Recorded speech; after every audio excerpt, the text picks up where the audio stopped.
Test, test, test.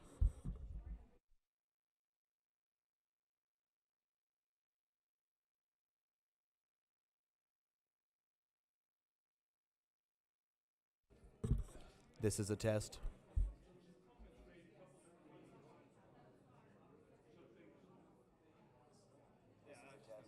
And I'm only like halfway volume. See, one of the things was the room volume was way down, Oh, okay. like super down. So that made this part of it. Yeah.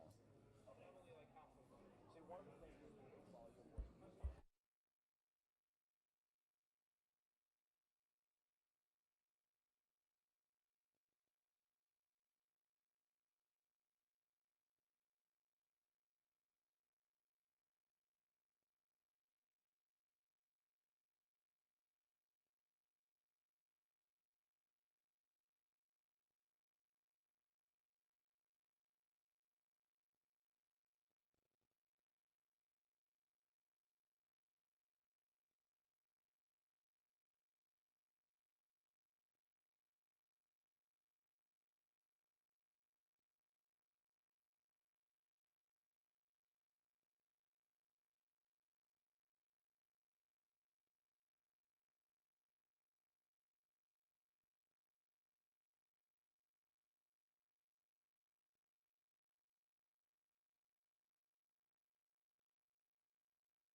Okay. How come he's picking on you, Ken? A word comes to mind, but I'm not going to say it. It's not nice. Debbie.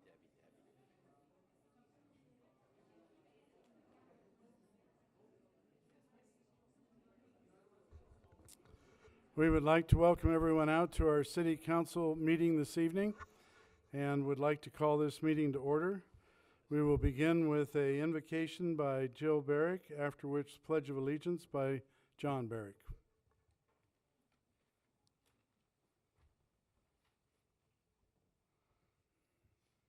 Our Father in heaven, we're so grateful to be here tonight. We are especially grateful for our elected city officials that have called this special session so that we may properly define tonight what small-scale development is in the North Village District. We're so grateful for our community, for all of our neighbors, for the support that we've received, and for the opportunity we have to defend the neighborhood where we love each other's children. We've mourned with those that mourn and felt joy with those who have celebrated many, many occasions in their lives. This time we ask a special blessing that we will be able to adequately convey our feelings with no heated or disrespectful comments. We ask that our city council members will understand how grateful we are to them, and that the appreciation that we show tonight will not just be tonight, that we will find ways to properly and adequately thank them in the future. And we ask these things in the name of Jesus Christ. Amen.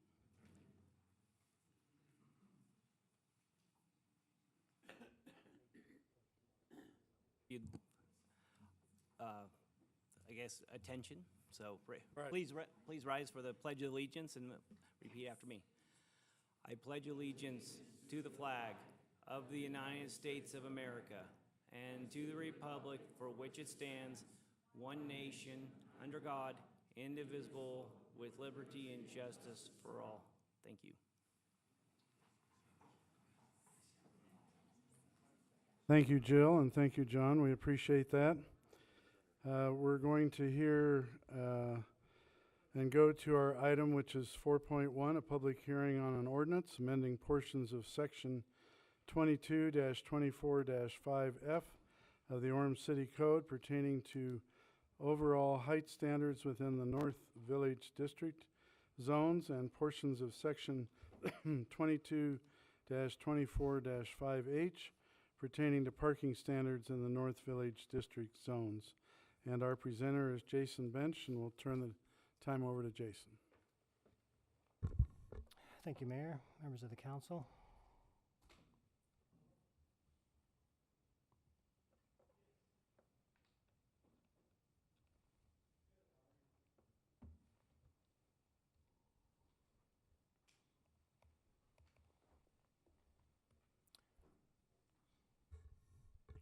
We're back again for some more discussion.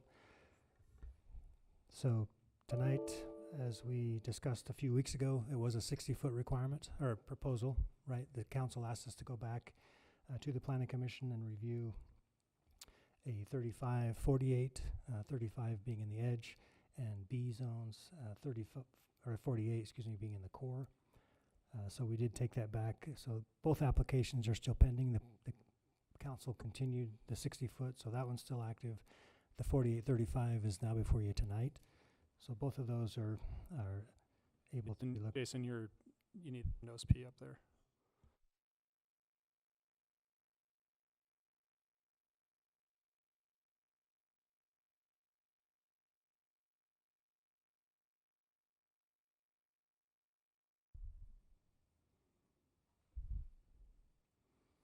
You gotta love technology sometimes. So tonight is the proposed 38 feet, or excuse me, 35 feet in the edge and the Res A zones, and 48 feet in the core zones. And then what was proposing last time was the 2 stalls. Tonight is 2.25 stalls. Both of those went to Planning Commission. Just to remind you where the edge areas are. Let me just turn on my... So you can see here's the edge zone that wraps around the core, which is on the 4 corners, the Res A zone, which is the trailer parks that are currently along State Street. So those are the 3 zones that we have. So these 2 zones are proposed at 35 feet. The core is the 48 feet. And just to be upfront, there is a 10-foot addition for those spaces that are non-habitable. So if there's a cupola or some other type of feature surrounding any HVAC, things like that, that can be another 10 feet that would not be occupiable space. So 58 feet would be the max in the core, and then 45 in the other district. The Planning Commission did review this request, and on a 4-3 vote recommended denial. So it is before you tonight now with not a positive recommendation from the Planning Commission, but I'd be glad to address any questions that you have. Does anybody have a comment? Debbie, go ahead. So I'm interested to know what the Planning Commission and why they gave it a negative. Is Mickey or someone from the Planning Commission here? I think Mr. Cochran is here, and he could speak for himself. But when the 60-foot requirement came, it was a 5-2 vote. So there were 2 council planning commissioners that did not want to see the limit of 60 feet. This meeting, there were 4 that felt that the 35-48 was probably extreme. But I'm not going to speak. Difference? No, I'm not going to speak for them. They can. Mickey's here, and he can speak for himself. But they basically didn't think it was appropriate. Would be my guess. Sure, Mickey, can you come up and explain why the plan gave a negative vote on this?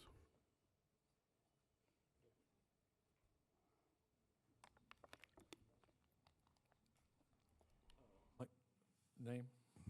Mickey Cochran. I'm currently serving as the chairman of the Orem City Planning Commission, just one of 7 commissioners. we had the pre-meeting on this, and as you know, the last city council meeting, we had sent a positive recommendation to lower the height limit from unlimited to 60 feet. And we also sent a proposal to the city council to increase the parking from 1.75 to 2.0. And that was above that which was recommended by the state. The council opted not to address that issue, but to send it back to the Planning Commission with another application. As we looked at that and the number of times we have addressed proposed changes after citizen input on that particular zone, you know, we did the 75-foot setback. We increased parking. We've, you know, there were a lot of different things that we had approved, changing back to an R8 zone on some of the edge properties, which we all thought was fine. And we thought it was a great compromise to increase the parking from 1.75 to 2.0. We also, well, 4 of us anyway, determined that dropping it to 35 feet and 48 feet was, again, one of those requests of the camel's nose in the tent. So we turned it back to the city council and sent a negative recommendation to change that zoning ordinance one more time. We did not discuss any of this in our pre-meeting, which anybody, if you want to listen to what we did discuss in the pre-meeting concerning this, are free to do so. And we had no preconceived way that we were going to vote on that particular application that came before us. After our own personal deliberations, 4 of us opted to send the negative recommendation to the council. We just thought that the 2.0 parking stalls per unit and the 60-foot limitation was sufficient. Did anyone, of the 4 that voted against it, did anyone else? I watched part of the planning. I didn't get through it all. Did anyone discuss why they were going to give a negative? No, not among ourselves. No, we did not. When it was Marisa Bentley, commissioner, who made that negative recommendation, and it seemed like the right thing to do. Is anyone else here from planning? I didn't see anybody. Okay. I was just interested in, you know, hearing what you guys had to say. Okay, thank you, Mickey. Thanks, Mayor. Any comments from the council? Terry, go ahead. Yeah, I was there, Debbie, but you've watched it as well. It became a very combative meeting. Mr. Cochran said that the 200 or so people that were voicing their concern, that was insignificant, which is a pretty painful thing to hear, because I think every person in the city should be able to have a voice. And I don't think any of us should be called insignificant. So that started, you know, a really negative experience, I think, for a lot of people there. I thought I heard it was related to a statistical significance and not a personal thing. Well, but that's how I heard it. It was related to the number of, that because there were please only hold your 200 comment there, on the that they were insignificant as far as the overall city, which, you know, none of us like to be called insignificant. Well, obviously not.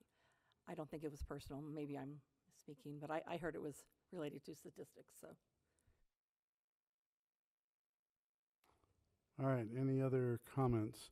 I would ask that anyone who makes comments this evening make them on the issue and not personal.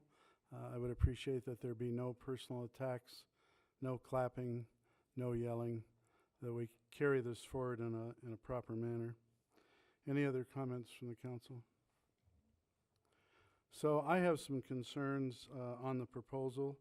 I certainly understand the desire to have the 35 feet on the edge, but on the core, going from 60 to 48 feet will pretty much limit what can be done on State Street for businesses And the reason that we put forward the State Street Master Plan was to allow high-density and commercial businesses to go on a major thoroughfare in a proper manner.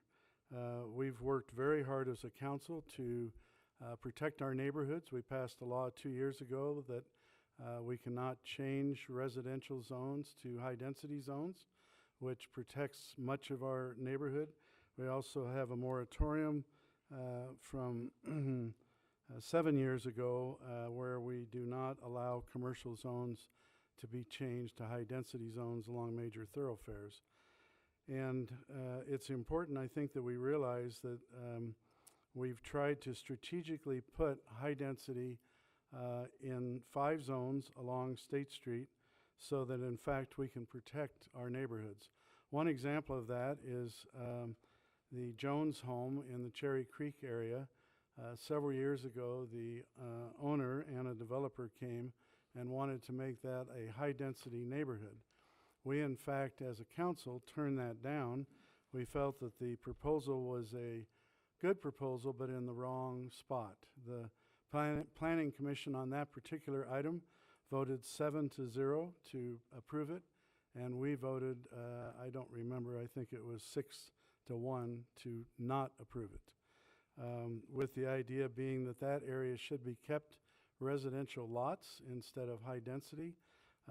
That particular piece of property is going to be coming before us again now, and they are in fact developing it into 26 residential lots that fit into that neighborhood residential zones. So that's the kind of thing that we've been trying to do, and that's been very beneficial to keep our neighborhoods together and to keep them protected from high density.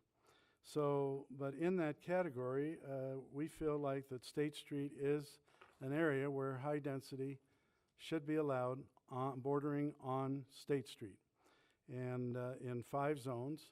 And the other 4 zones, we have high density going on. As you know, within the mall area, we have over 1,000 apartments going in there, and that's helping to relieve the need within our city. Right now, I think it's 40-60, 40 high density and 60 residential.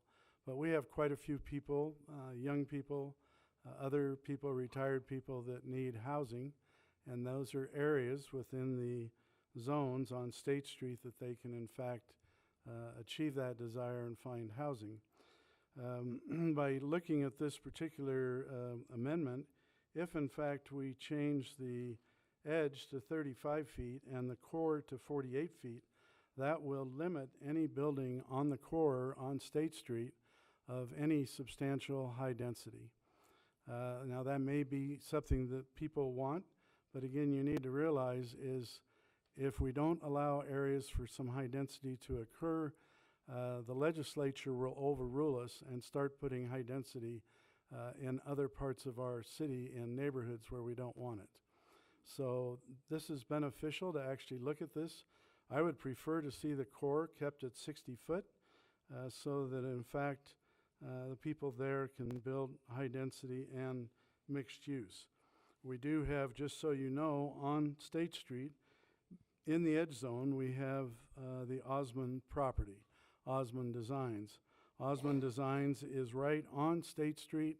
All the traffic goes in and out of State Street. State Street is a state road, and they govern that. But this, in fact, would allow traffic to come in and out. The Osmond Design Group would like to build some high density there together with mixed use. If this goes through at 48 foot, that will make that basically not pencil and basically impossible. And they have bought that property with the idea of trying to use it and develop it. And again, like I say, if we go to the point where we do not allow high density to occur within the State Street Master Plan, it will be pushed out into the neighborhoods. And we don't want that. We've worked hard to eliminate that. So my concern is real on the 60 foot on the core, and I would prefer to keep it at 60 foot at the core. Any comments from the council? Okay. Well, this is a public hearing, so we'll go ahead and open it up to the public for public comment. I would ask again that you give us your name. You hold your comments to 3 minutes. You only comment on the item before us here this evening, and that there be no personal attacks or no effort to push people around one way or the other, that we stick to the issues at hand and our plight to each other. So anyone who'd like to come forward, please do so. My name is Kevin Hale. I live on 1555 North, 325 West. I appreciate everything that everyone's saying, and I can understand with the map here, respecting a lot of the map of the core being at a higher height. But everyone keeps mentioning that they've been trying to accommodate the concerns of the residents. I have not heard anyone comment or address the fact that the traffic in that area and the way that you enter that area and exit will almost require everyone to drive on 400. And which area are you discussing?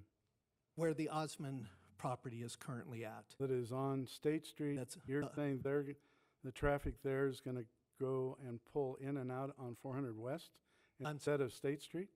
What's the one right behind the Osmond? Yeah, 400 West. 400 West is over on east of that property. Agreed, but if you have... So if you're going in and out of Osmond's property on State Street, how do you have to go all the way around to 400 West?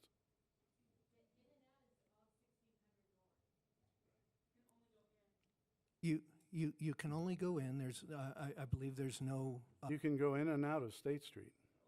But only if you're headed north can you go into the Osmond property. If you're headed south on 1600, you cannot get into the Osmond property, which will then require people to go through the residential area. So I guess what I'm saying is if we want to have a conversation about one of the major concerns that I've heard from the residents is the traffic in the residential area and how that corner is not sufficient for the high density. I don't know, at least I haven't heard a major concern about the core.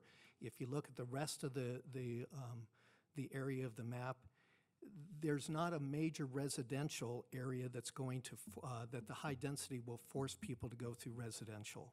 One of the major concerns that I've heard from the citizens is not necessarily the height. It's that area will force huge amounts of traffic through residential and is already overloaded on State. You already get people backing up with Quick Quack. You already get people backing up with the way that you can even get onto 400. And you're going to compound that problem significantly. And it's already a problem right now. You're going to be adding more, and it's already a dangerous area to begin with. There's been quite a few traffic accidents. There's quite a few concerns from residents about safety with children. And you're just going to be increasing that. I've not heard anyone addressing that concern. Sure. Jason, how are we traffic accident-wise? The intersection of 400 West, 1600 North versus other parts of the city? I'd have to defer that to probably Sam Kelly. He's here, but he may be a minute to come back up. I thought that we looked at that we took a look at accidents and what the rates were in other intersections in the city. Maybe Jamie can look that up. Mayor, I've also asked Sam to come up and address that. He's been following downstairs. And, Okay. Yeah, he's been reviewing the traffic study associated with the proposed project. So he. Okay. All right. All right, John, are you next? John Barrick, 365 West, 1750 North. I'd like to just take a minute or two and address. First, I would like to say thank you to the City Council for agreeing to host this special session, which wasn't regularly scheduled for tonight. We appreciate that. It's necessary to place important height and parking restrictions that will protect the single-family neighborhoods from high-density housing. We would like to thank Dave Spencer, Terry Peterson, Tom McDonald, and Jeff Lamson for leading on this, and we'd like to encourage all of the other members of the City Council to support residents on this issue. The North Village District zones are intended to be more residential in nature with neighborhood retail and smaller scale development compared to the other 4 State Street districts. I might agree that the other districts may be able to have a 60-foot in the core, but smaller scale in the North Village District suggests that 48 might be more appropriate. As residents, we believe this is to be true. We are not anti-development, we are pro-responsible development. Key phrases from the Orem Code include the preference is for Orem to be predominantly single-family community. It's already been stated that we are 40% rentals. If we're going to be predominantly single-family, how much more high-density housing does it take to flip that and violate the Orem Code? It'll be predominantly single-family. That means more likely than not, 50%, and we're approaching that number very quickly. We are grateful for you taking up this issue to help us remain Family City USA. We would like to once again thank you for holding this special session, and I thank you for your vote to protect single-family neighborhoods. Anyone else wish to speak to this?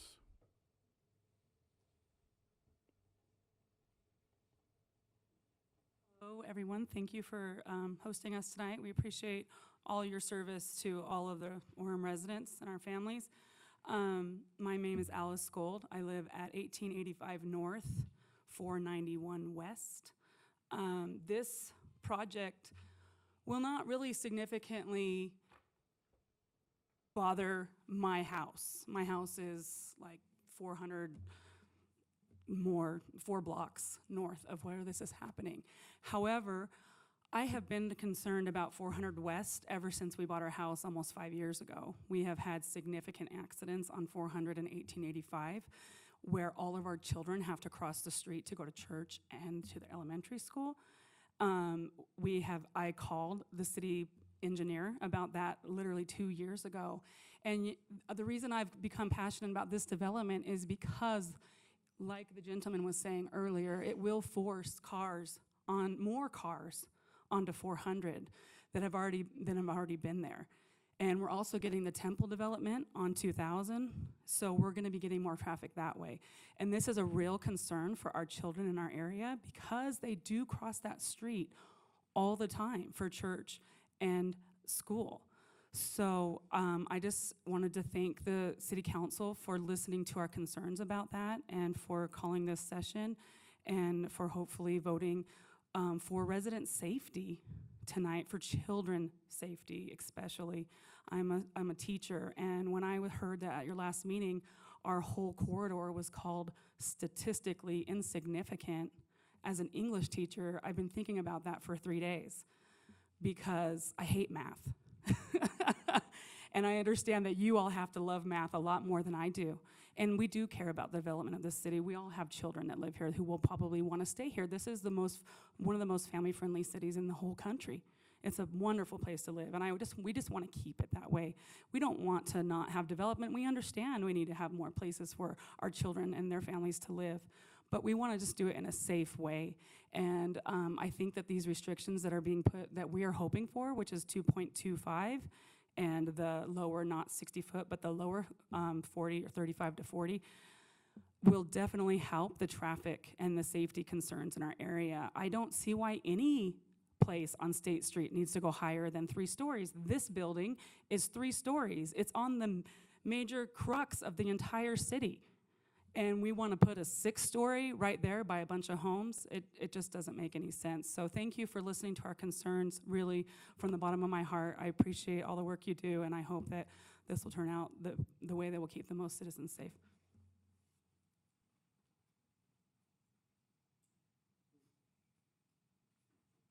Anyone else wish to come forward? Good evening. My name is Jonathan Guyman. I live on 1579 North, 110 West. As pertaining to what was said earlier about the 400 traffic on 400, if coming from the north, you cannot turn left into Osmond. There's a big island in there. You can't do it. If you turn right or turn left onto 1600, you can't turn in there again. There's another island. You simply can't. You must, by default, turn on 2000, go down 400, and come down this way. That is the only logical way to do it. If I were living there, that's what I would do. So traffic will be affected on 400. Absolutely. In my mind, there's no alternative. As for the height, there are many reasons, one of which being if I lived on 400 North, I would not want somebody high enough to look down into my backyard. I'm certain I wouldn't. I don't know about you, but I wouldn't. Also on the parking spaces, every apartment will have, I expect, at least 2 adults driving 2 cars. If a couple moves in, each one's going to have a car. If I were a single person and I bought one of these apartments, the first thing I would do is get a roommate to defray costs. Absolutely, I would do that. We cannot have excess parking flowing over onto the street. There's absolutely no place they can't park on State Street. They can't park on 1600. The only place they could possibly park would be on 400. We absolutely cannot have excess parking flowing over into the street. It just would be wrong. And when this goes up, I really believe that the traffic problem at that intersection will become unmanageable. I would probably just avoid it altogether and either go on Main Street down to 1200 or something like that rather than come to this intersection. I appreciate your time. Thank you.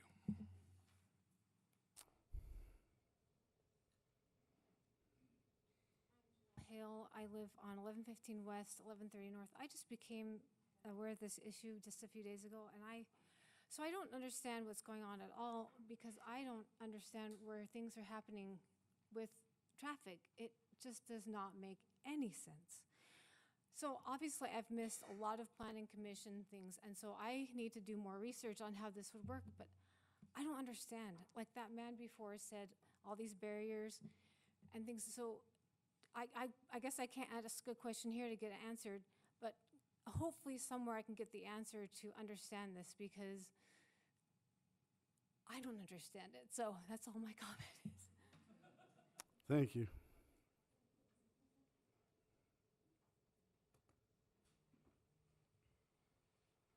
I'm Cindy Ogle, and I live at 1816 North, 350 West. And I've been here in Orem resident for, 10 plus years. And I appreciate you having this special council session tonight for us. I'm really super, super concerned about the traffic impact that this building is going to have on our neighborhood. There's been many times that I pass through this intersection. Anybody that lives above Main Street is going to be impacted by this as well, because anybody going up to where the old campus is up there, Microsoft or whatever it is up there, anybody that's traveling up 1600 is going to be impacted on this. We've got a lot of traffic as it is right now that's congesting that whole neighborhood, that intersection there. There's times when you have to sit, I have to turn left on 1600 to go to my house, and there's times when I've had to sit through 2 or 3 lights because the turn signal light isn't working. And to just think about the increased traffic from a development like this, not to mention what an eyesore it's going to be for a residential community to have a monstrosity building of this size over there, and jammed packed full of people living there and maybe merchants because of some of the things that I've heard they're trying to develop that property for. It's just not the place for it to be in this part of our little community. This is a residential community, and we've got a lot of children that will live around here. There's absolutely no room on 400 West for any overflow parking. My goodness, it used to be a 2-lane turn signal there, and they've trimmed it down to 1 because when 2 people were trying to turn there, one would have to stop for the merging traffic. So the road just doesn't have the capacity to support 2 lanes of traffic turning there or any overflow parking at that intersection. So I appreciate your time and consideration, and I hope we see this thing, the height on it lowered and the traffic addressed.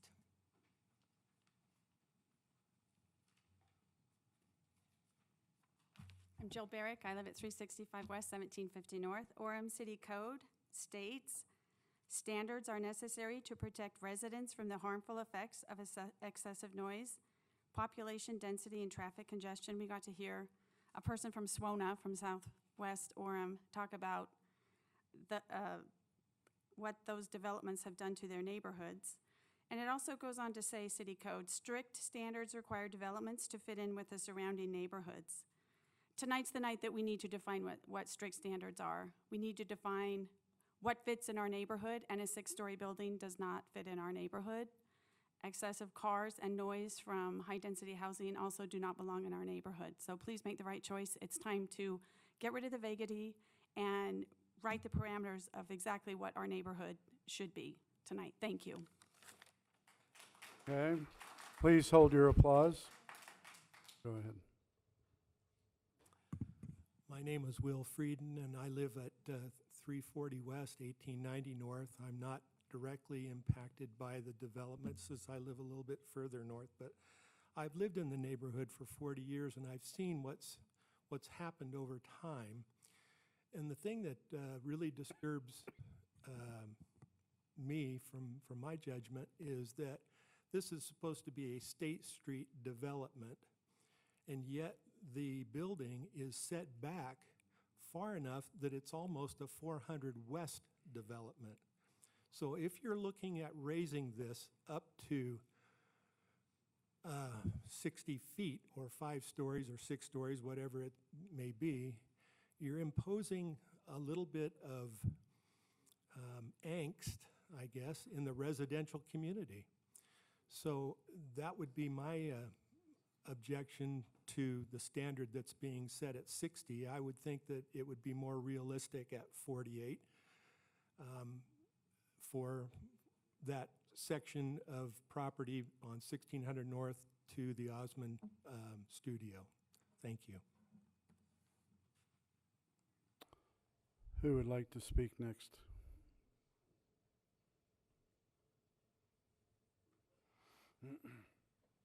It's not what I normally do. I'm going to just shake here so bad. I'm Carol Wilson. I live at 1647 North, 280 West, and I have lived there since 1977. I added on to the back of my home to be able to stay in my neighborhood. I love our neighborhood and our ward that much that I could have more reasonably gone and bought a newer home and for less money, but I added on so that I could stay where I'm at. The thing that concerns me is that I am on 280 West, and there is only 3 roads from Orem to Linden. One is 4th West, one is Main Street, and then 280 is the other one. Our road is narrow. And we have people that live there that park their cars on the street, which they should be able to, so you can have two on each side. But also, there's never a policeman on our street. They know that there could be one on 4th West, but there never is one on 280, never. And it is a straight through street, and it doesn't even have, it only has roads coming onto it from one side. They aren't on the other side of the road, there are none. So people turn that corner and they go. And the same way down on 2000, they turn that corner and they go like crazy. And our kids are not safe on that street right now. I cannot even imagine what it would be like with more traffic. I have walked at 6 o'clock in the morning and paid attention when it became school time for school. And to get up to the junior high, the high school, Timpanogos, and Northridge, that road is where people have to line up to go. And they're clear down to State Street, backed up in those 3 lights.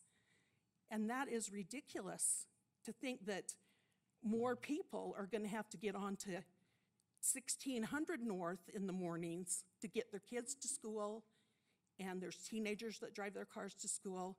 This is just a really bad deal to put that one building there. Of course, none of us want to have any, but we can have what is sensible, and this just is not sensible. It is dangerous. Thank you. Thank you for your time.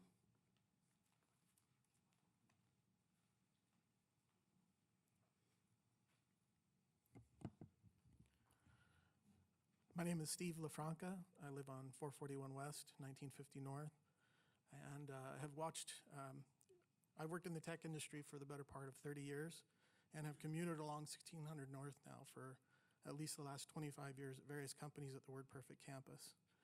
I have watched the evolution of that intersection at 1600 and 400, and it has been difficult to commute along that right. I adjusted my schedule for early mornings and later evenings so that I could avoid the traffic along that corridor. In the last 3 years, my son was involved in an accident at 400 West, 1600 North, and also my mother-in-law. Both were, my son wasn't injured horribly, but my mother-in-law was hurt and required several months of physical therapy. I am very concerned about the construction on this corridor and what traffic it will cause on 400 West. The safety of my family, I can attest personally. The safety of my family is of utmost concern to me, and I believe with all my heart that this would cause serious traffic on 400 West. I would witness that, and all the children that we see, and my family especially, I worry about that, and I hope that's taken into consideration. I thank you for your time, and thank you for giving us this opportunity to present our concerns, and I hope that you take them. You bet, thank you.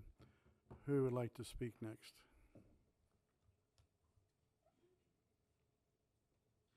My name's Catherine Christensen. I live at 426 West, 1800 North, which is just north of the edge zone. Our family property is the far north border of the edge zone. That 5 acres from State Street to 4th West is owned by my family. And I know that you guys have to look at long-term, big picture. And when I look at this, I go, if you could come in on 1600 North and go all the way to the edge of our property and come down out on State Street, that would be beautiful and all your problems will be solved. Here's the problem. That property won't be sold, and it's never going to be high-density housing. So there's not a development there. So the solution of, our mother died this last year, and I heard a comment that was, well, the old lady died, the kids will sell the property. It's not going to happen. And so I don't see how you can protect the children and the people on 400 West without having a far enough outward access onto State Street, and there isn't one available. It's a dangerous thing the higher you go up. I understand development. I've been in construction for years and years. I get it. I understand that there's a need for high-density housing. I also understand that this is not the place. Financially, I get, for it to be financially feasible, the more you go up, the better it is for the developer, but that's not for the residents. And I am asking that that be put back down to the 48 feet and the 35 feet, and that it goes with the way that it's been proposed for the safety of the community and to keep Orem City a family city. And I appreciate it so very much. I want each one of you to know, I know you've spent a ton of time. I know that we have been a royal pain wherever you want to say. And we have, because we're passionate about it, because we want to protect the people there, we want to protect our children. And that's our #1 priority. And so I want you to know how grateful I am, how grateful the people that I've talked to in my neighborhood, how very grateful we are for the many opportunities we've had to speak, to express. We feel like we've been heard, and we're hoping that obviously that the majority of you agree with us. But I want you to know how grateful we are. Thank you. Thank you. Who's next?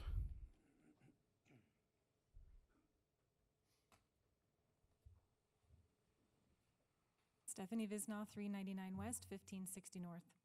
When I bought my home in 2006, I was aware of the C2 zoning behind my home.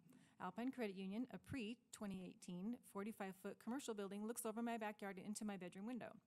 With the 2018 master plan came the potential for an unlimited height, high-density building also behind my home. This is not appropriate and not what I bought into. I have personally spoken to commercial property owners that agree that buildings of this height are not appropriate next to single-family homes. Commercial property owners. I realize that there are other commercial property owners who feel otherwise. Here's the deal. With the C2 zoning, before 2018, these commercial property owners could not include high-density housing in their developments, but they could go 60 feet tall. Now, with the master plan zoning, they can have both a 60-foot high building and high density. Why do commercial property owners get to have both? If commercial property owners really want to keep the 60 feet, then they should go back to C2 and concede the high density. It is just too impactful on residents to have a 60-foot tall building and high density by their homes. If a developer wants to include housing in their development, then they need to concede something like height, bringing it down to 48 or 35 feet to lessen the impact on nearby residents. Give me a 60-foot commercial building behind my home any day over a 60-foot high-density housing building. Commercial owners have rights too, but they cannot have everything.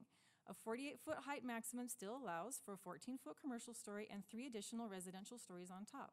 This is a compromise and much more appropriate for the North Village District than allowing unlimited height or even 60 feet. The North Village District is very narrow. Single-family homes are very close to in proximity to State Street and the core zones. The traffic, I've personally reviewed a recent July 2021 traffic impact study, which gave 1600 North and State Street a near failing grade at current existing statistics. The master plan's purpose for the district is to have smaller scale development. Parking, being the other item on the agenda, hasn't gotten as much attention. I hope you've all had a chance to read the email that I recently sent regarding parking. If not, then you get to hear it now. Current ordinance requires only 3 stalls per 1,000 square feet of commercial space. Other commercial zones require 4 stalls for 1,000 square feet. This reduced parking requirement in the district is under the assumption that developments will be mixed use, which is not actually a requirement. Developments in the district can still be up to 100% commercial, with still only 3 stalls per 1,000 requirement. This reduced commercial parking will hinder the ease of patron parking and drive business away as parking becomes a frustration. Using reduced shared parking ratios under the assumption hurts future commercial development. Increasing to 4 stalls per 1,000 will ensure that businesses have adequate parking. The parking of 2.25 per residential is also a great improvement. Reduced parking has been justified with the expectation that mass transit will one day go down State Street. This is many, many years out, with a lot of hoops to still jump through. Orem City cannot plan current development based on infrastructure that is not in place nor guaranteed. Thank you for holding this special session, and please commit to representing the people and protecting neighborhoods. Thank you. Who's next? Hi, I'm Lisa Hale. I live at 1555 North, 325 West. My children are now 33, 31, and 33. I have twins, 33 and 29. When we've lived in our house over 23 years now, and my children went to Oak Canyon Junior High. Now, nobody in my neighborhood goes to Oak Canyon Junior High. Why? Because I'm sure the city council or somebody in the city said 1,600 is too dangerous to cross. Way too dangerous. This was back when my son, who is now 29, was starting junior high. Okay? That's when it was changed. As you know, it's gotten worse and worse and worse. Again, I'm more concerned about traffic. The only thing that this building's gonna impact me is the sunset. We won't be able to see the sunset from my home. You've already ruined it with the power lines. So, thank you for your hard work. And please listen to the citizens. That's what the city council is supposed to be there for, right? Listening to us. I know you have to jump through hoops, but because of this master plan that was planned years and years and years ago, maybe it's just not right for us. Maybe it needs to change. Maybe it's just not logical. Thank you very much. Thank you. Who's next?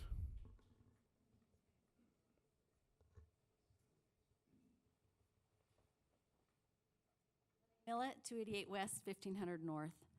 Over 5 years ago, I volunteered to serve on the Neighborhood Preservation Committee in my area. We met once a month for over a year and collaborated together to create a plan that would improve and beautify our Orem neighborhood. We were told that the neighborhood plans would be compiled throughout the city by residents and that our opinions and feedback would be considered in putting together a larger plan. One of the statements we placed in our plan was a recommendation to maintain current residential zoning with an emphasis on single-family dwellings and to maintain appropriate setbacks, buffering, and height restrictions in residential and commercial zoning. Unfortunately, the time and energy that we spent giving these recommendations was not translated into the State Street Master Plan that we have today. I attended the open houses and charrettes introducing the State Street Master Plan. I remember seeing beautiful drawings of State Street, not 1600 North, not 400 West. These drawings had the same 3-lane State Street highway with 3 or 4-story buildings, street-side dining, tree-lined streets, and protected bike paths. I liked it. It was pretty. That's not what was put in place in 2018.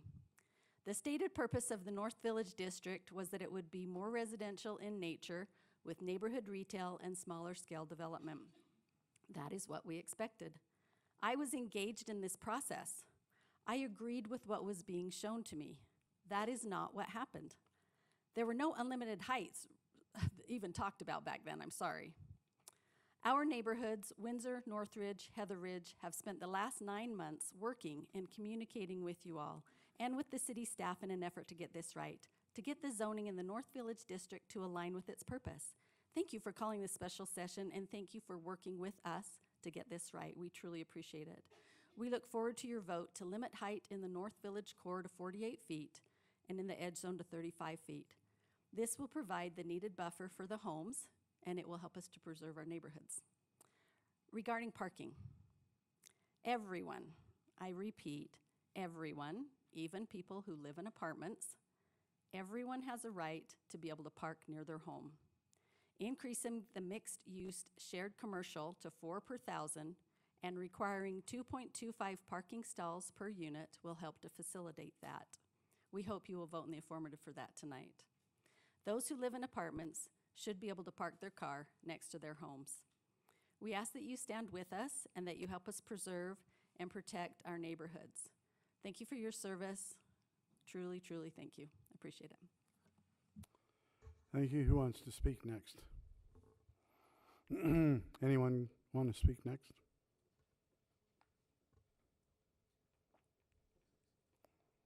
Sure.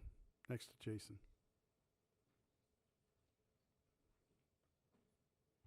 Go ahead to the podium there and give us your name. I'm Summer Davies, and I live at 1823 North, 490 West. I'm here representing my little neighborhood because everyone's out of town, so I'm the voice for them. But one concern, a lot of great points have been hit on the traffic. One concern for us, we always know when there's an accident on State Street because we get our kids, make sure they're inside because cars come zooming down our road because we are right there at the turnoff with State Farm and Neaters. There's a road right there. They come zooming from there to hit 400 West because traffic gets backed up, obviously, on State Street. And that is one of our concerns because you can't really turn out of that area. They will use our road, again, as has been mentioned, to enter into that facility because there's a median you wouldn't be able to turn into by Osmond Design. They would just turn onto our road to get around. That is one of our concerns. Another one of my concerns I was thinking about, there's a UTA bus stop that is right by Osmond. Osmond doesn't have a huge traffic flow ongoing, But when that UTA bus stops, if you'll notice, it causes a huge traffic stop right in that lane. My concern is when cars are coming home to this development, when work gets off, or cars are pulling out to head to work, to head to school, and that traffic lane slows down, it's going to block all of State Street, causing problems every day. And it also affects when you're coming up 1600 past the Vasa and Del Taco and turning onto State Street. You can't really turn right there if that UTA bus is stopped right there. You have to be very conscientious, as you should be, but turning into those lanes to make sure, because all those cars are stopped right in that lane because of the UTA, which would also cause stopping if people are turning into that development right there. So those are just some of my concerns. We appreciate you listening. We know you're not the ones who have passed down these restrictions, so we appreciate your time. Thank you. Who's next? Joanne Mitchell, 1923 North, 280 West. Traffic on 280 West, 400 West, 2000 North is terrible. I try to go no faster than the speed limit of 25 miles per hour on any of those three streets. And it doesn't take long before I have some cars in back of me trying to, sometimes often honking their horns. I am very concerned about this. I'm glad that my children are mostly married and have left Orem, and because it's too expensive to live here. I have one that lives here now, and he's already bought a home out in Lehigh. And I have another one in Eagle Mountain, another one in Provo, and only one child living at home who's a full-grown adult. And I'm glad that I don't have small children wanting to go to school or wanting to have friends play, and they really don't have many places to play. We're not allowed to have speed bumps, as I understand anymore, going on 400 West or 280 West. And I don't see the traffic slowing down. I see more and more traffic every day. And it's sad, and I'm worried. And I'm wondering if maybe, even if this development was to go through, is there some way of putting a high fence between it and 400 West people and all the way down 1600 that it's by, so that no one's tempted to use 400 West or 16 to actually get to development? Is there any way of creating a block, a turning lane on State Street instead of having islands or something like that? We need to come up with solutions for allowing safe entrance and exiting safe entrance to State Street and not 400 West or 1600 North. Thank you. Thank you. Someone who wants to speak?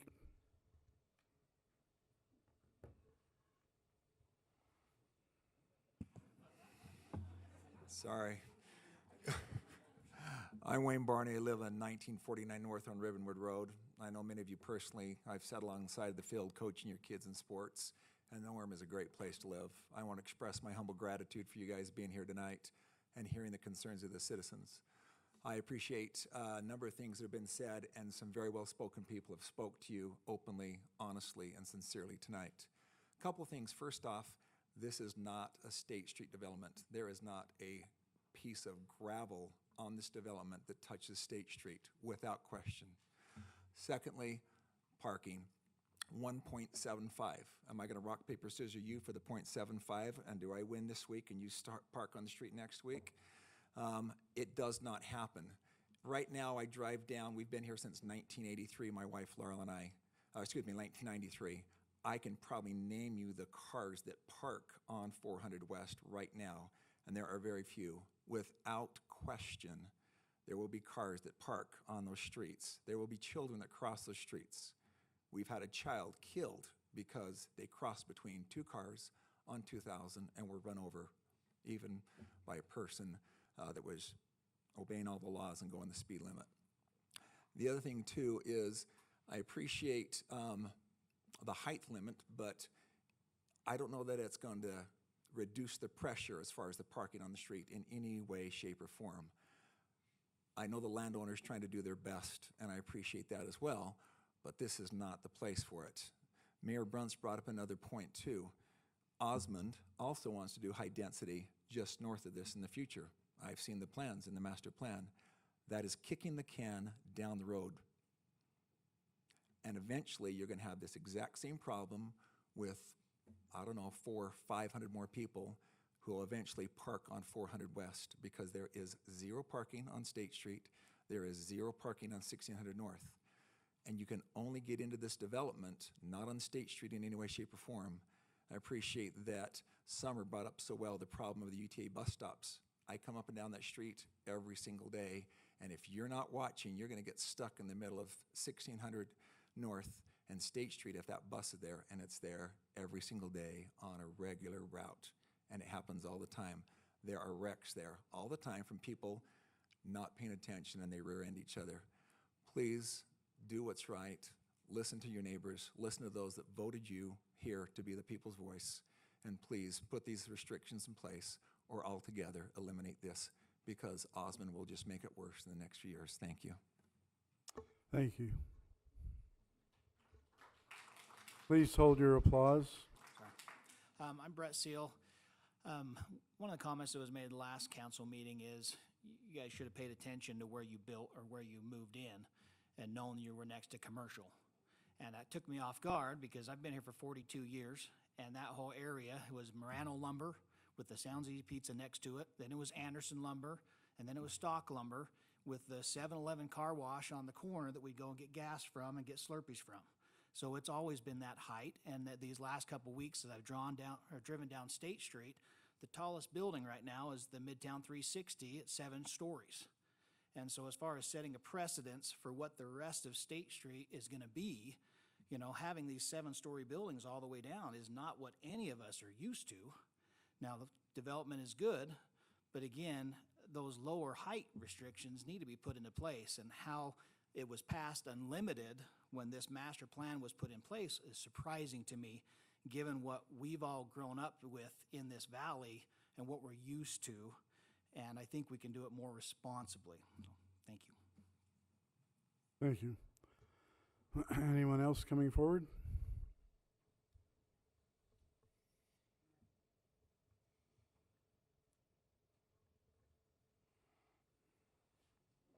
That I wouldn't, but I am. I'm sorry.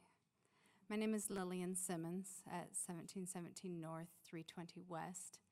This building development isn't going to directly affect my house. It's not going to be looking into it, but it is going to affect the traffic flow.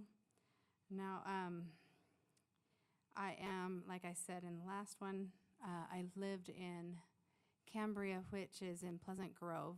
We have a lot of high-density housing there. I was the board president there, and we exited on Proctor Lane. There was not a tremendous amount of traffic increase there on Proctor Lane, in my opinion. Proctor Lane goes out to State Street, and I know that the residents here would like to believe that we're going to have a gazillion million cars, but people really do not, when they're in high-density housing, they're in school or they're working full-time, or they just don't have the kids. In my cul-de-sac, I have 8 kids now, 7 teenagers. We probably come and go 20 times in a day, and it's just not the case in high-density housing because they just don't have the means to do that. There's not stay-at-home moms and a ton of teenagers. But my point is, I don't believe in segregating the rich from the poor. I don't believe, there are cities like Highland and Alpine that believe in segregation. I don't believe in that. I believe that as a community, we need to build and lift each other and be there for each other. But we also need to do that in a wise way.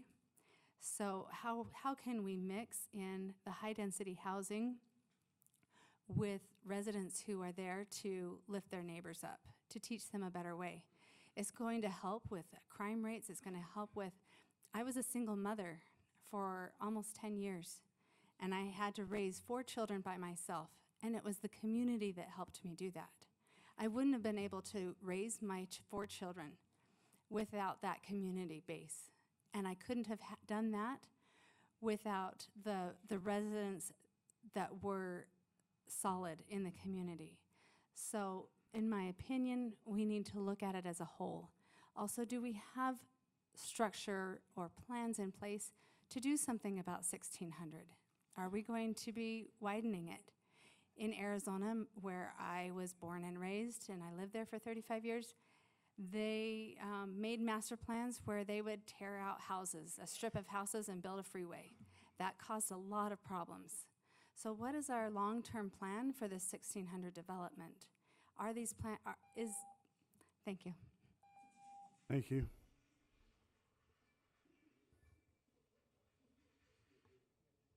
Yes, gentlemen, I live on 1684 North, 400 West. I'm about a hop, skip, and a jump from this mess we're creating.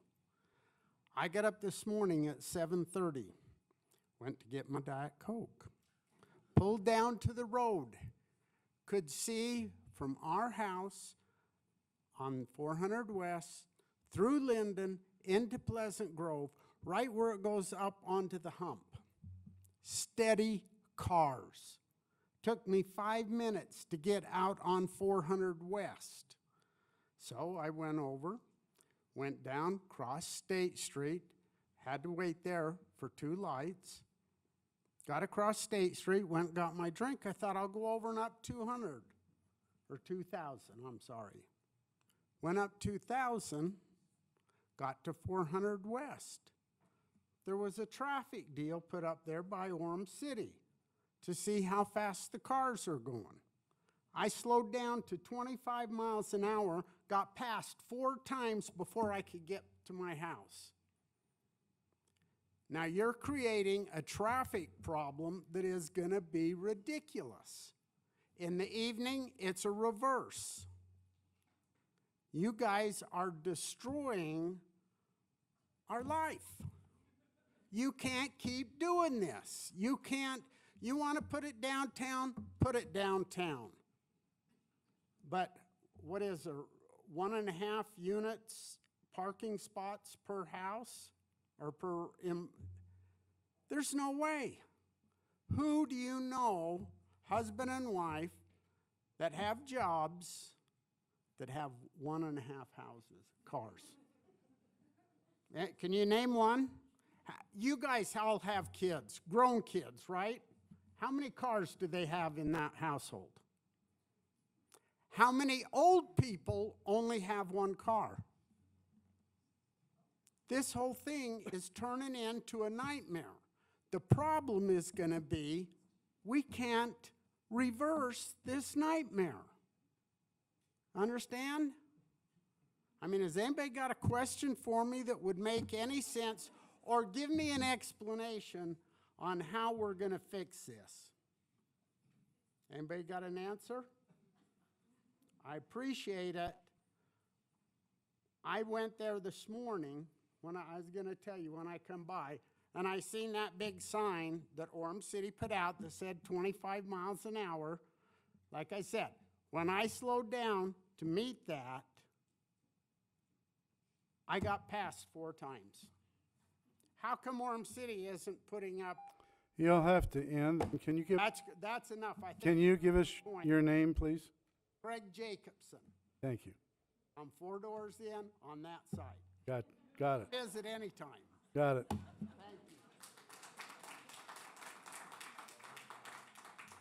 you. Hi, my name is Nancy Jeffries.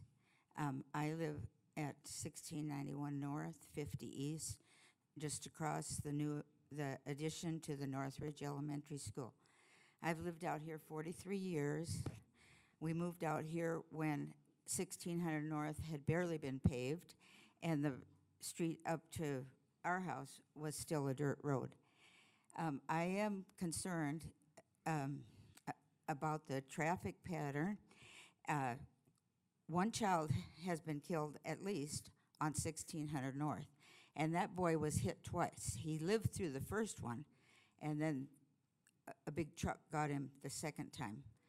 So I don't think we need any more children killed on these busy streets, and apparently that has happened on 2000 North also. I'm very concerned about the height. Another gentleman said that the property at 360 South is 7 stories. It did not begin as 7 stories. It began as 3 stories, the part that we could see on State Street, and then it sat half-finished for a long time, and whoever came in and bought it, then the part that goes off to Orem Boulevard, they built that up to 7 stories. It didn't look too bad when it was just 3 stories. And then there was another place, I think, finished even before, you know, that went up to 7 stories. So maybe then the 360 South people thought. But at least that was a business area. That was not home, you know, homes. I think if you're going to insist on building this, it shouldn't be over 3 stories. I know there's another one going down 1600 North that it doesn't appear as tall. It's, I think, 5 or 6 stories, you know, because it's going down towards the old former Geneva Road. If you insist on building this, I think a wall should go all the way around that no car can possibly get through onto 400 West or onto 1600 North.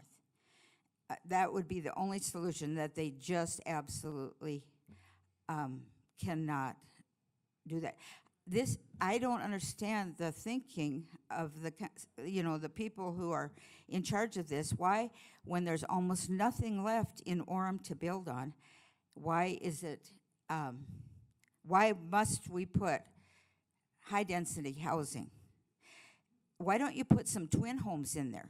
Why don't you put some duplexes, you know, for, that the old people could live in or something? I think that would be a lot better than what you're talking about right there. And if you do that, and you call that a State Street development, then it should only open onto State Street. Thank you very much. Thank you. Okay, who's next?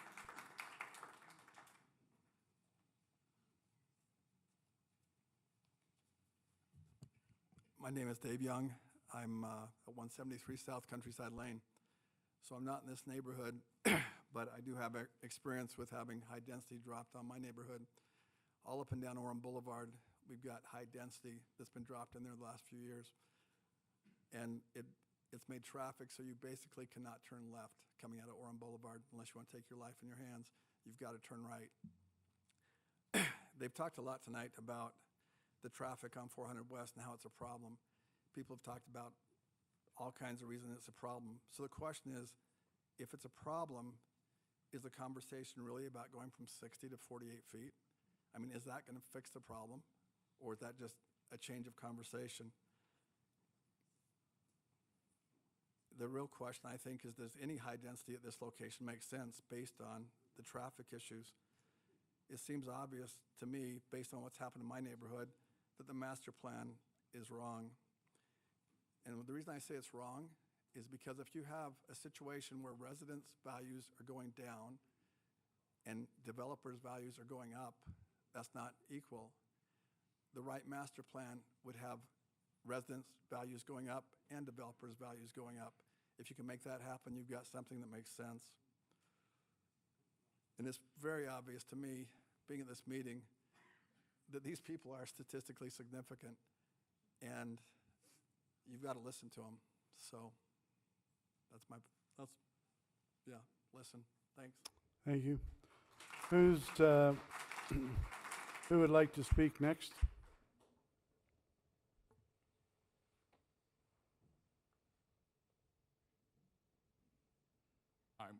My name's Robert Farr, and I live at 1720 North, 210 East, until the city council decides their vote. No.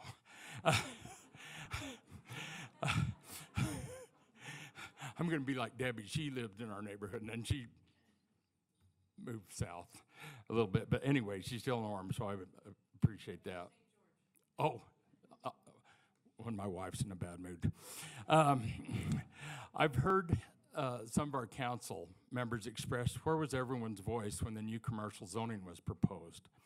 I regret not being more involved. My mistake. But myself, with many others, what commercial zoning implied to me was additional retail and office spaces, not high-density housing.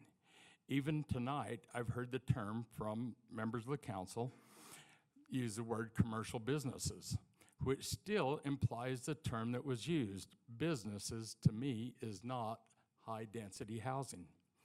It seemed to slip in without a lot of attention. I asked why was something as significant as this was not on the ballot for us to be better educated on. Naturally, when something's on the ballot, you want to become informed before you vote and weigh the two sides when you do have that opportunity to vote. We did not have that opportunity. At the planning meeting, statistics were brought up by a member of the commission that 200 is not significantly significant. 200 is statistically significant, incredibly significant. Why is it significantly significant? Because there was no one there that voiced their support of this high-density project. I've heard that when somebody writes a letter in about their opinion at a restaurant or something, that it can represent thousands more people that feel that same way. We have a problem that could get much worse in Orem. The easiest and best way to solve a problem is to prevent it from happening. The next option is if you cannot eliminate the problem, then what can be done to minimize it? I believe that reducing the height and following what has been proposed with the increased parking and setbacks will help minimize a problem. Like myself, many of us in here have heard how many people are leaving the West Coast, California, Oregon, Washington, to move where they can find a better quality of life for their families. We, the Orem residents, the Planning Commission, and the city leaders need to make sure we do not erode the culture of our city and create incentive or reasons for the caring residents to move away. Shortening the height and modifying these codes will show your support. I hope that you as the council listen to our council, the residents, and have the courage to do what has been significantly expressed tonight. We want to be proud of you and how you represent us as citizens of this. Thank you. Okay, who's next?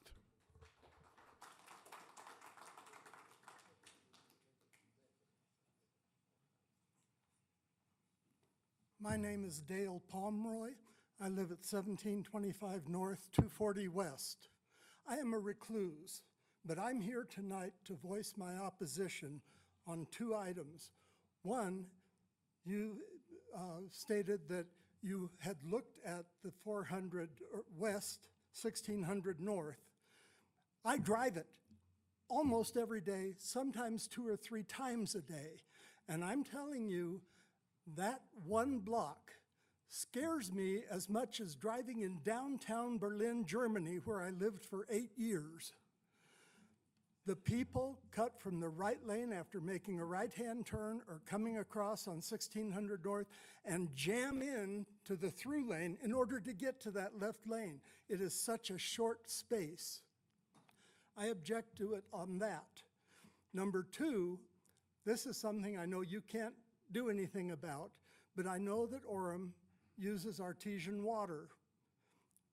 I'm against putting any type of a high density, especially that close to our residential area, that's going to use a lot more water. And we're in a high desert. We're in a severe drought. I've had people explain to me, oh, Orem will never run out of water. That's a bunch of hogwash. We can run out of water.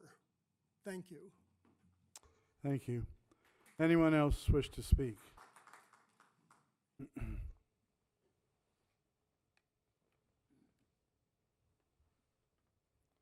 Ashtown, I live in 1930 North, 496 West, and you know, there's over 5,000 people per square mile already in Orem. It's a concern that we're putting this right on the corner of where we live.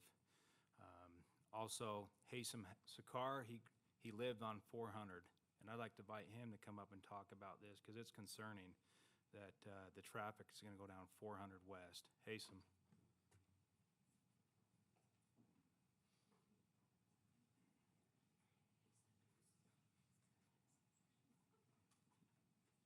Before you start the clock, I just want to make sure we're good as far as my service in the Planning Commission does not conflict as in the public hearing.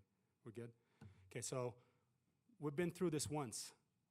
Most of you have with me a few years ago when the development tried to come in here. Debbie, when you used to live in our neighborhood and you voted against that development because you rode your bicycle in front of my house and you came and talked to me when we were doing a barbecue, you said, that's too much. I'm like, thank you. Some of you are running for re-election, some of you are not running again, and those who are not running again, so grateful for your service, but might as well benefit the citizen before you leave it, before you get out. So the rest of you need to understand this. I lived in 1736 North 400 West. I moved out of that neighborhood because of the traffic. I had children. I couldn't control them. I couldn't tell them not to run out in the street, even though I had enough property to not get there. But in the same time, it's a logistical nightmare. We know that. Anybody coming back from work from I-15 is going to have to make a left on State Street and a quick, fast ride through the Osmond design to get to their house. They can't have an entrance and an exit on 400 or 1600, and there will be a median where they cannot make a left from 1600 into the development. We know that. So it's been approved. The developer has his property right. He's going to go there. They got it. And the fact that it was once decided not to go through, and now the zoning change and now is going to go through, it's disconcerting. Now we understand we have to grow, but we have to grow responsibly. You all know that. Nobody said, no, we don't want any more residents in Orem, but we have to have a checks and balances. And if you think that's too much, I mean, every single citizen from that neighborhood is here today. And this today will be remembered. If you will do what's good for the citizen or what you think is good for one entity. Now, if it's good for the city, explain why. Explain why. Tell us why. Why is it good for the city? We'd love to be informed. We want to be involved and informed. These are reasonable people. They came and said we're not anti-development, we're anti-overdevelopment. We're against that much traffic. And they're right. I mean, right now, Debbie, the traffic is about 10 times more than it was when I lived there 8 years ago, when you went against that project. So, and I understand traffic is not a concerning thing to the city when it comes to development, but however, the people are.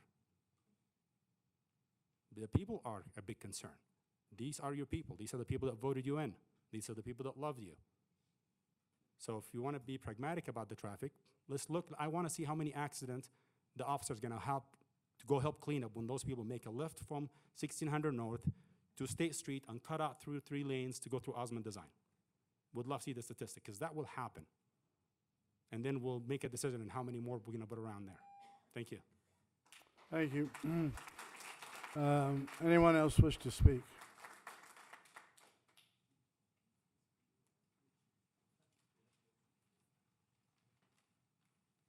Hi, guys. Sorry, I'm really small. Hopefully you can see me. Thank you very much, you guys, for holding this meeting. What is your name? I'm sorry. I'm Emily Peterson. I live at 1950 North and 413 West, which is right on 400 West. I live. My house faces not 400 West, but it's on it. And thank you for holding the meeting. I wanted to start by saying that here in Utah, we serve other people. That's something that we do. It's like part of our culture. It's who we are. We serve other people. And when you're looking at that map, like the street that I'm going to talk about is barely even on it. It's this little road for Orem. It's called 400 West, and it just goes from 1600 North to 2000 North. And then Orem City ends. But this tiny little bit of 400 West, with it, Orem City serves several other cities in Utah County. We serve Linden, we serve Pleasant Grove, and we even serve some of the citizens in American Fork, because as State Street juts out into the middle of the valley, everybody that lives close to the mountains would rather take 400 West. And you can ask me how I know, because one of my windows is on 400 West, and I hear all the cars, and I have for the last 5 years. And we're happy to serve other communities. But as such, The intersection at 2000 North and 400 West is incredibly dangerous. My children take that intersection every day to go to school. And last year, on the first day of school, I was walking with my 3 daughters, and we know it's dangerous. I have bright red hair. And I was in the middle of the intersection, and somebody didn't even look. They didn't even see us, and I had to call my children back to keep them from getting hit by a car. And by the time this lady noticed, she had gone through the stop sign, and she was like down the road. People don't pay attention. People see it as a through street. People see it as a means to State Street, as a means to 1600. They don't pay attention already. This is already a problem. The intersection is so dangerous that most of the moms in our neighborhood encourage their children to cross at 1885, where there is no crosswalk, because people will actually pay attention to children who are sitting on the side of the road better than they will at a crosswalk. And they're right. It's a lot safer. But even so, in the 5 years I've lived here, there has been a kid hit by a car. And hopefully, with what everybody else has said, we can just all agree that 400 West will absolutely be impacted by the development. Once again, I want to say I am not opposed to development.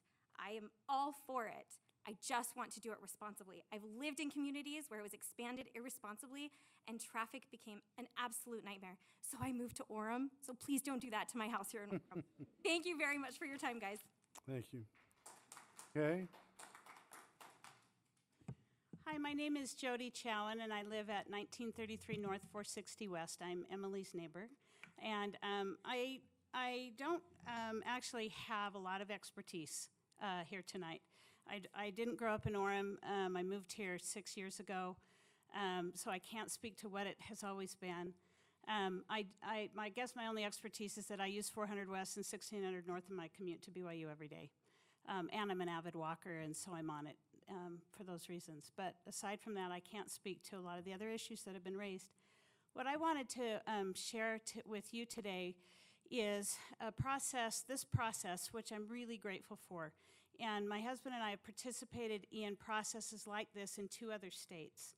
In one instance, and it was days of testimony for this particular ordinance that was going to be passed, days of testimony, and we participated in that. When public testimony ended and the vote was taken, and it was immediately unanimous against what had been voiced for days.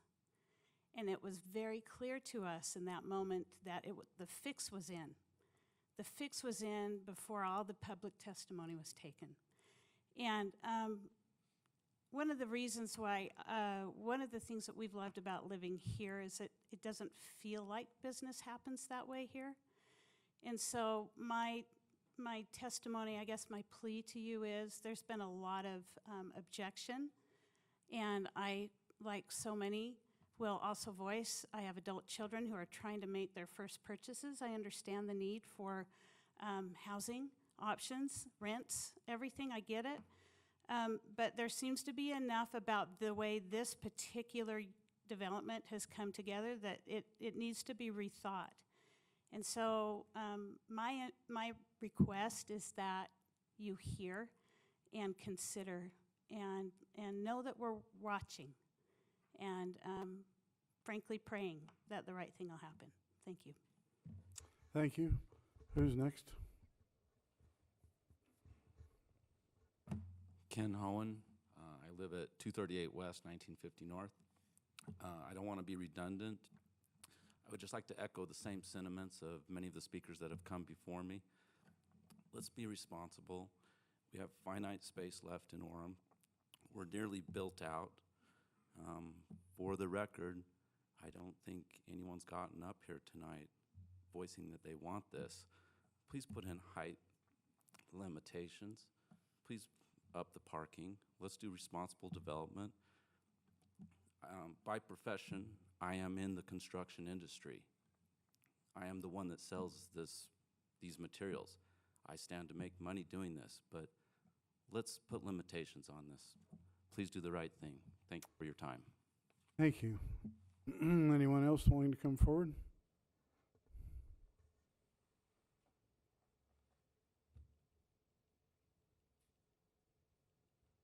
Tanya Pearl. I live at 1420 North Amaron Way. I am on the board of the HOA. I've been here before with many of you for a fence issue. We came to fight before for the Mill Creek that wanted to build major high density behind Amaron, and our community fought hard against that. I live in high density, and I don't want it. We don't need any more of it. Parking from my complex goes out onto 1360 North, which blocks Rock Canyon Bank and Mountain America. You can't get out of just my little tiny intersection without almost getting hit because the cars are blocking your view. You add this north of us on State Street with that teeny tiny little space, and all the parking's gonna flood out onto the residential streets. It's impacted my family, it's impacted our neighborhood, just with duplexes and twin homes being built behind us. Having a Mountain America credit union that was put in, that's a business, yes, but it increased significant traffic onto our tiny little road there. Listen to your residents.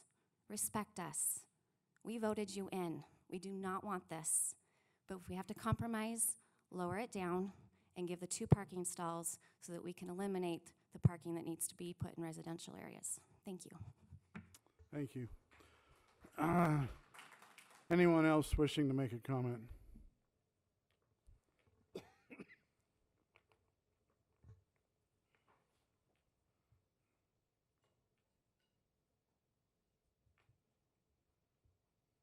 Hello, my name is Brent Chown. I live at 1933 North, 460 West. My wife Jody previously spoke. Thank you for being here tonight. No, listening to this is not always easy because it's a tough decision. Many of these stories are personal to us. My personal story is driving home from work down 1600 to make a right turn onto 400 West. Had I come 15 minutes earlier, I would have seen one of my cars on its side. My son coming to turn left, coming up east, and turning left, overcorrected, hit a bumper, went across. To this day, I do not know how he went through without hitting any other car, because the traffic at that intersection is always blocked. These are personal stories to us because the traffic is real. I know that somebody can come out and sit and watch the traffic for a few moments or for a day and count cars. Those patterns may vary, they may change, but they're always there. Having an exit on 400 West, that close to 1600, creates a nightmare. I know we've used that word a lot, but that's the reality. It's personal because that's where our kids drive. You know, I have, like my wife said, we have kids in college. We try not to have too many cars, but we're going in different directions. We are part of that traffic problem. But we do the best that we can to limit and to not create more. And as other people said, people use it as a through section. I will not drive on State Street unless I absolutely have to, because I've seen worse accidents on that road. I know you have a tough decision in that regard. But in this case, making more traffic on a side road that is continually used as an alternative to State Street is just not the right choice. So thank you for your time, and thank you for your decisions and your efforts, but please keep this in mind. There are reasons why this is important to us. Thank you. Thank you.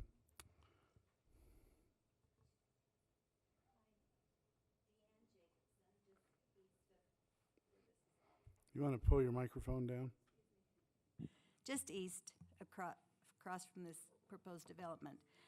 From what I know, and I've watched it because I lived just a couple blocks up 1600 North my whole life, and what I've heard everybody say, everybody feels the same way. The problem is there. We're not talking about a future problem. It is there now. It's awful. So doing this is just going to compound the problem. I mean, I wish it could just go to commercial or have them put more storage units or something. I mean, any size of building is going to compound the problem. So, thank you. And another thing is the ditches along 400 West. I mean, it is so narrow through there because some of the ditches are not covered. Those people need to be responsible to cover those ditches because the houses have been purchased, and I thought they were supposed to be responsible to cover them. It would make the road a little bit wider. Maybe it would accommodate more parking. Our house is about the only one that there's going to be any room for parking, and we can't get out of our driveway now to look right without the cars being parked there. We can't see around them. So, thank you. Thank you, appreciate it. Anyone else wishing to come forward? All right, we'll go ahead and close the public comment portion of our public hearing and bring it back to the council. Councilmember Sumner has a comment he'd like to make. Yes, thank you, Mayor, and I appreciate all of your comments tonight. It's really been peaceful, and I'm sure all the council appreciates that. I have a couple of questions. Are any property owners or commercial businesses that's in this district present and would like to make a comment? Not the property owners, residential, but commercial property owners that this would affect. I've heard from one and one only. Jason, did you send cards to all these owners here? We did, yep. Well, property, I meant that this will affect commercial people that are doing business now. Okay, yeah. Okay, no comments from property owners then, commercial property owners. That's all I wanted to ask, thanks. All right, before we go any further, Sam, I wanted to check with you and see what you've learned as far as traffic study goes and accidents at 1600 North State and 1600 North and 4th West. So in reference to an email that you guys received earlier from Jamie, and I think you guys all received this attachment, what we really have in that area, according to this map, is there's about 500 accidents that have happened in this area, and I don't know what the time frame is. It's about a 10-year period. So it's a 10-year period. The hard part about finding out specifically what has happened at that intersection is we would have to look at all of these accidents. Some of them, I mean, some of the residents spoke, some of these accidents could have been caused by UTA buses because of the bus stops. Some of the accidents could have happened because of quick quacks. Some of them could have happened for all kinds of reasons, left turns on State Street going to 16th North. So to find out specifically 4th West and 16th North, we would have to actually get into all that data. And it's a long process because typically I'm not, I guess, cleared in a sense to actually look at all that data because there is some personal info. But I could get those specific numbers to find out exactly what is happening at that intersection and why. But right now there are 500 over a 10-year period. And to that point as well, these accidents are considered more of a moderate type of an accident, meaning maybe not as much property damage. It's not to say that damage isn't significant, but it's just a metric that we use to kind of classify some of these intersections. Okay. All right, thank you. I was just going to mention I was in an accident at 1600 North State Street. I was in a turn lane to turn south, sitting there in my large truck, and all of a sudden somebody rammed into me from the side. And it turns out it was a girl in a car on her cell phone and didn't notice what direction she was going. And she took out part of the side of my truck. It's pretty crazy. So I would like to allow each council member to give us their comments or the thoughts on this issue, as it's very important. And then I would like to finish up and make my comments. So Jeff, would you like to make some comments? I'd love to. First of all, if I can just say thank you for being here. We've had a lot of people saying thank you to the city council for being here this evening and the mayor. Thank you for being here this evening. It's the citizens of Orem that make Orem the place that we all love to live. I also want to say thank you to the Orem city staff. They've done a marvelous job at giving us information, at preparing information, helping us to look at different scenarios and situations from different angles and perspectives and viewpoints. And so I want to say thank you to them as well. I'm thankful for the prayer that we had at the beginning. I'm grateful to live in a city that we start a public meeting with a prayer and a pledge of allegiance. That means a lot to me.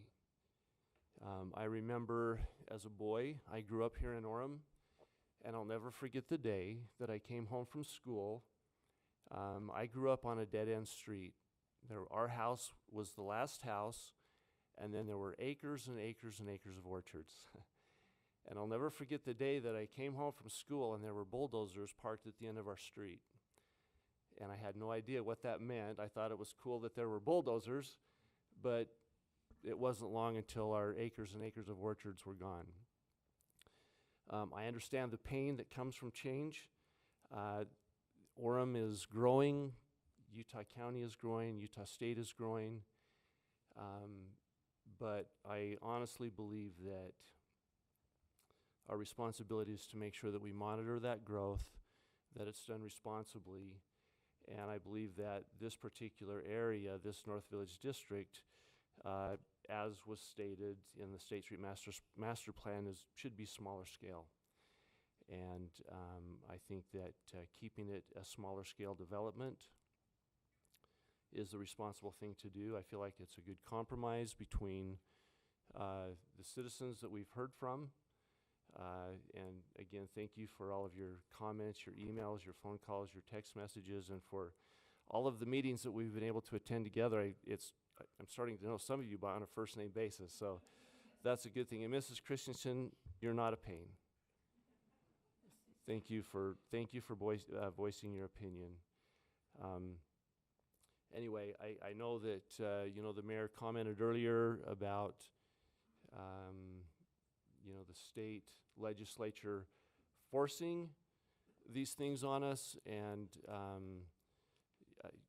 I know that may be a possibility and a reality, but I think speaking for myself, my responsibility is to the citizens of Orem. When I ran for city council, I told myself and I told many people that I wanted to be your voice, and I have heard loud and clear your concerns, the things that you're concerned about, and so I plan on voting in support of the shorter the shorter restriction on the building. Thank you, Jeff. Debbie, would you like to make a comment? Sure. So I was part of this State Street Master Plan and the neighborhood plans and everything, and I've always been one who wanted to protect our single-family neighborhoods. It was very important to me to maintain the quality, the lifestyle, and one of the ideas was to move any sort of density to State Street, and I think that still has a good idea exactly how tall they are. I think that's why we're here to tweak that, and I'm certainly willing to do that. And I've always tried to balance the rights of the property owners with the neighborhoods, because I think they both have an equal say, and so I've done that. Ideally, I'd like to have 60 feet on State Street and have it taper back to the 48 closer to the neighborhood. I believe in strong buffers between neighborhoods, and I'd like to see all the height on State Street, but that's not what before us. And like I said, I was comfortable with 60. I don't have a lot of consternation for the 48 either.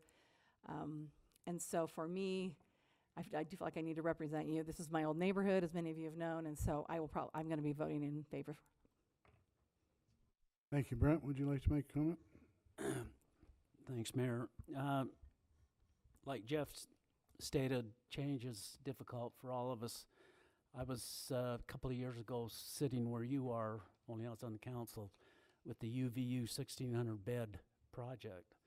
And I know how, I live right by that, within a block, and I know how vocal the citizens in that area were at that time. And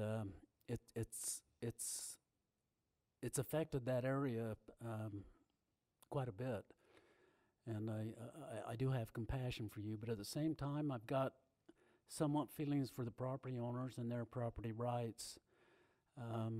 I know some of them invested hundreds of thousands, millions of dollars in their property along State Street, and I'm trying to be fair on both sides, and if there is such thing as fair. But going back to change and story, but I used to ride my horse where the University Mall is, and I've seen that much change over the years, and my kids always ask me, how'd you get across the freeway with the horse? And Of course, that freeway wasn't even there either, but change is going to happen. And I too want to do what's right for the citizens or their desires, but there seems to be some equal ground with the property owners and their rights. So I think currently right now, because I've only received one comment from a property owner in that entire area, and there's no comments tonight from those property owners that may be affected, commercial, business, or whatever, I think I will vote to support this recommendation. Thank you, Brent. Councilmember Spencer? Thanks, Brent. I love that story that you rode your horse to the mall. You know, that was a little bit before my time, but we're glad you're here. So if we look at the State Street Master Plan, the North Village District NVD purpose, the NVD zones are intended to be more residential in nature with neighborhoods, retail, and smaller scale development. So that's my key. That is my key thing, because if we look at the other districts, and it's unlimited height, which I have a heartache over that too, but smaller scale development is not 60 feet. It's 48 feet and 35 in the edge, and 2.2 parking.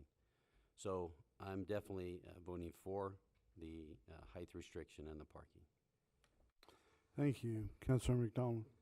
It's a light evening. My guess is you'd rather I talk less and vote more, and I'm almost ready to do that, but I wanted you to know what got my thoughts going.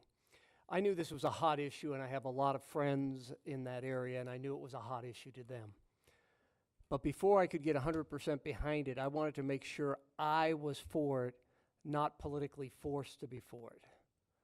And that was my nucleus for making this decision. And once I understood that I wouldn't want to live there, that I thought that we needed to, I've said before that plan is both a noun and a verb. Once I learned that we needed to operate the verb of the plan on that part of Master State Street Plan, I got 100% behind it. I think the neighbors would speak to that end, and I'm looking forward to voting in favor of this motion as soon as we get through this chat. Thank you, Councilor McDonald. Councilor Peterson? Well, I have about a 45-minute presentation, Mayor. Is that okay? Fine. No, a couple bullet points that really touched me and are emotional to me. One was Dale, a retired U.S. Army veteran, lived in Germany, and he says he's a recluse. I think that's a big deal for Dale to show up tonight, to try to have to defend his property. Now, Mr. Jacobson, your comment about it's really tough to reverse a nightmare, boy, that's a strong statement. After we make a mistake, sometimes those mistakes can't be reversed. There are some mistakes we make in life we just can't fix. His Diet Coke thing, he might start buying a quart instead of a smaller can if you can't. It's hard to get. But okay, that's another story. We're not even talking about the Linden Temple, which will certainly add a lot of traffic to that street. We're talking about children walking on 4th West. They could walk on the sidewalk on the west side of 4th West, but there isn't a sidewalk there. It just, it's just not a, okay, so a couple more comments. There's a sweet lady that was here that was having a hard time talking because her hands were shaking so bad. I wish you could have seen the emotion and how scary that is to stand up there and to share her opinion. Bless her. Another gentleman, I mean, I can go on and on. Obviously, I think you know where I'm at. There's 3 words that stick out in my mind: safety, traffic, and protect children. 4 words, but 3 topics. Safety, traffic, protect children. I, of course, will support the amendment that has been proposed. Thank you, Terry. This has certainly been an emotional issue, and I wanted to first of all thank everyone who is here, who has come to participate in this political process that allows us as citizens to speak about our concerns in our areas to the City Council. I want to thank our Planning Commission. I want to thank Jason Bench for the amount of work he's put in. It's not always easy being the point man, so thank you. And I appreciate everybody on the council putting forth the effort to study the issues. As I mentioned earlier, we're all facing, in all the cities in the state of Utah, we're all facing the same issue. That is growth, and that is high-density housing. And how we deal with it and what we do with it depends upon us. As I've looked at it, again, on State Street, we have worked hard as a council, and I hope that you appreciate the different laws that we have passed to keep our neighborhoods in good condition and to keep high density out of the core portions of our neighborhoods. And we have done a lot to get that taken care of. And you can see, like I say, that happening right now with the Jones property, with 26 new residential lots going in instead of a high-density development, which was proposed and which we fought against and were able to see success come out of that. There's some other developments within Orem that you may or may not be aware of if you don't drive around, but we have other residential lots going in within our city and making more room for homes for our kids and our grandkids. And that's important. At the same time, again, 60% of our city is residential, 40% is high density. I think almost everybody here has probably lived in an apartment at one point in their life. If there were no apartments for us to live in, I know that when I was growing up and when I was in college, it would have been pretty tough. So there's a need, and there needs to be room for different types of housing. And so I think it's important that we consider what we do and we look forward for the future. We have designated as a council that State Street, with the amount of room it has for traffic, be an area that we could put high density on and not affect the neighborhoods. Again, I'd like to point out, we've been trying to protect the neighborhoods and to keep high density out of the neighborhoods. And this is actually another part of that strategic plan of how can we protect our neighborhoods and still allow for apartments for young people, for retired people, for single people, for disabled people, for people who need those apartments. So this is not an easy decision. And the reality is, in the future, we're going to have to continue to face this issue in our city. And on State Street, we have, again, 5 zones that we have strategically put forward as areas that we can put high density. So we will again be addressing these areas. Now, some of these areas do not have a lot of homes around them. Some of the areas have a lot more commercial around them, but we do have to look at and do have a need for additional high density, and I would like to see it in areas on a major thoroughfare and not in a neighborhood. As I've listened to you this evening, I very much appreciate everybody's comments. I believe that these comments are heartfelt and of great concern. I certainly understand that. Our families are most important. Safety is most important. We are facing additional traffic issues in the city, and that's one of the areas that we as a council need to address in the future, is how do we deal with additional traffic and traffic congestion within our city. I've heard some people talk about mass transit. Just so you know, the mass transit that's gone in on University Parkway has taken away a lane and a half of cars. It's helped traffic congestion. It's taken away pollution. It's taken away wear and tear on the roads. It's actually transporting 10 times the amount of people that buses were transporting on that road prior to our UVX line going in. So it's a real help, and it's going to be a strong help in the future. Anyway, with all of that said, I've listened to what everyone has brought forward, and to me, the overriding decision-making is the neighbors, the people, the residents of our city. I've heard you loud and clear.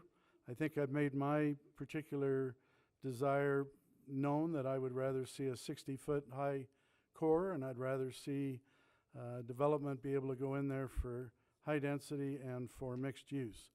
But again, to me, I've heard loud and clear the feelings of those who are here and many others who have written. And so I'm going to vote for this as well. And I just want to say again, thank you for all of you who have come to participate in the process. I love the process that we have where we can speak up and we can be heard. So thank you. With that, I'd like to turn some time over to Councilmember Spencer.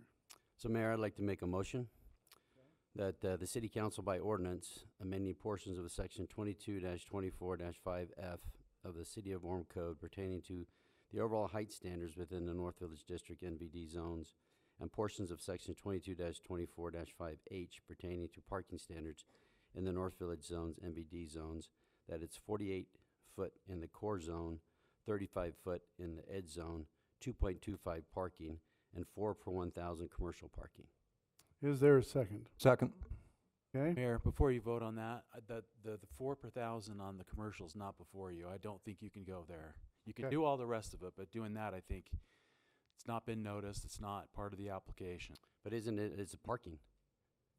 It's a parking issue. But the parking standard for residential was being proposed to modify from 1.7 But not to commercial. 2.25 for residential. There was never any application to change the commercial parking standard. I mean, if you want to do that, then we could file another application to do that, but it just wasn't part of the application. It's not part of this and it has not been noticed, so Correct. I have to eliminate that.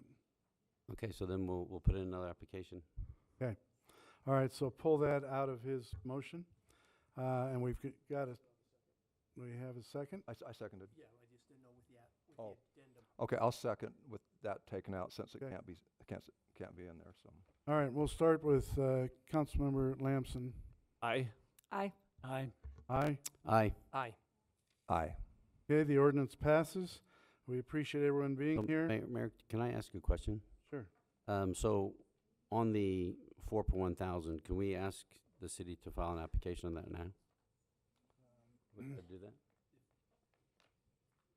Probably not at this meeting. If the council directs, we'll amend the ordinance. So that's one thing I'd like to do, but also, you know, when we went to Hillsboro, Oregon, I finally found my pictures on my phone, and the projects that we were shown was commercial on the bottom and 3 stories high, and I didn't see 70-foot high buildings. So my concern moving forward, and hopefully I have support of the council, but I would like to see that we put the State Street Master Plan on hold and do a moratorium until we look at each district and make sure that we don't have to go through this mess and get it right the first time. So I'm not sure if...